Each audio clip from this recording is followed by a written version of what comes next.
The Lion and the Mouse by Aesop. One day after a big meal, a great lion fell asleep at the door of his cave as he was dreaming of all kinds of good things.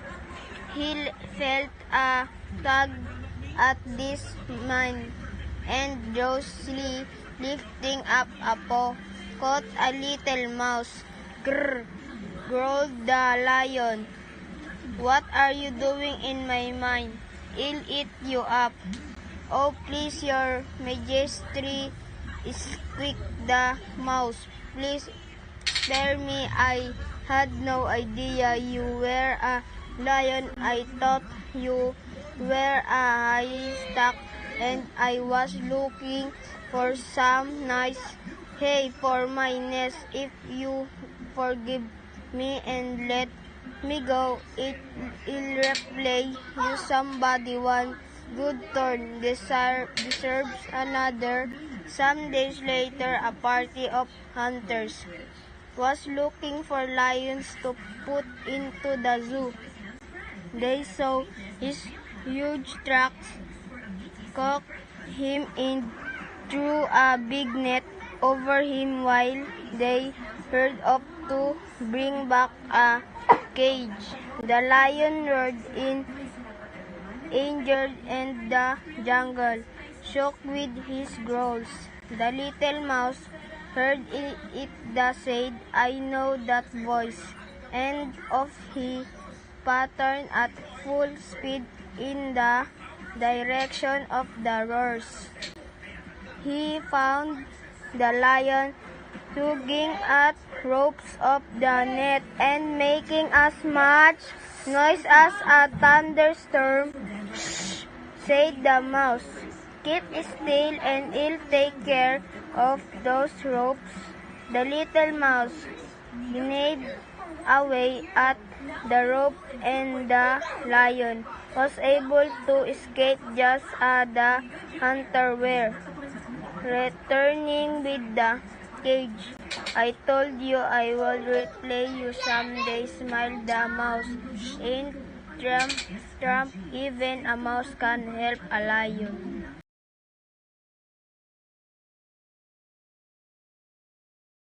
The Lion and the Mouse by Aesop. The reader mispronounced the lion and the mouse initially and said the lion in the mouse, and unsuccessfully corrects himself as he said the lion and the mouse. One day after a big meal, a great lion fell asleep at the door of his cave.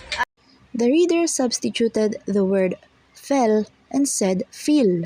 He then mispronounced the word cave and said cave. As he was dreaming. The reader repeated he 2 times. He also mispronounced the word dreaming and said dream ring. Of all kinds of good things. The reader omitted the plural form s in the word kinds.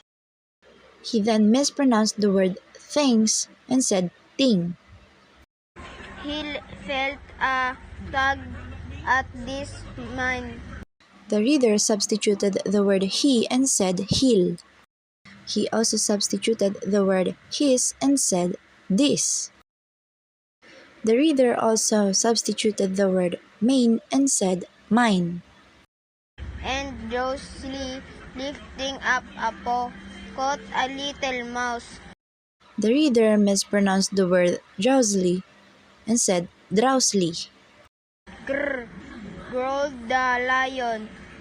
What are you doing in my mind? I'll eat you up. The reader mispronounced the word growled and said growled. He also mispronounced the word mane and said mine. Then he substituted the word I'll and said ill. Oh, please, your majesty. The reader mispronounced the word majesty and said majesty. Squeaked the mouse. The reader mispronounced the word squeaked and said squeak. Spare me, I had no idea you were a lion. I thought you were a haystack. The learner mispronounced the word haystack and said haystack. And I was looking for some nice hay for my nest. If you forgive me and let me go, I'll replay you somebody. The reader initially mispronounced the word aisle and said it, and still unsuccessfully corrected himself by saying ill. The reader also substituted the word repay and said replay. He also substituted the word someday and said somebody. One good turn deserves another. The reader initially mispronounced the word deserves. He said desire, and successfully corrected himself as he said deserves. Some days later, a party of hunters was looking for lions to put into the zoo. They saw his The reader mispronounced the word saw and said sow. huge tracks, caught him in, The reader mispronounced the word caught and said caw. threw a big net over him while they hurried up to bring back a cage. The reader mispronounced the word hurried and said heard. He also mispronounced the word off and said op. The lion roared in anger and the jungle shook with his growls. The reader mispronounced the word anger and said injured. He also mispronounced the word growls and said growls. The little mouse heard it said, The reader initially mispronounced the word it and said e, and he successfully corrected himself as he said the word it. The reader also substituted the word and said the. Then he mispronounced the word said and said said. I know that voice, and of he pattern at The reader mispronounced the word pattered and said pattern. full speed in the direction of the roars. The reader mispronounced the word roars and said roars. He found the lion tugging at ropes of the net. The reader mispronounced the word tugging and said tugging. The reader also omitted the word the. And making as much noise as a thunderstorm. The reader mispronounced the word thunderstorm and said thunderstorm.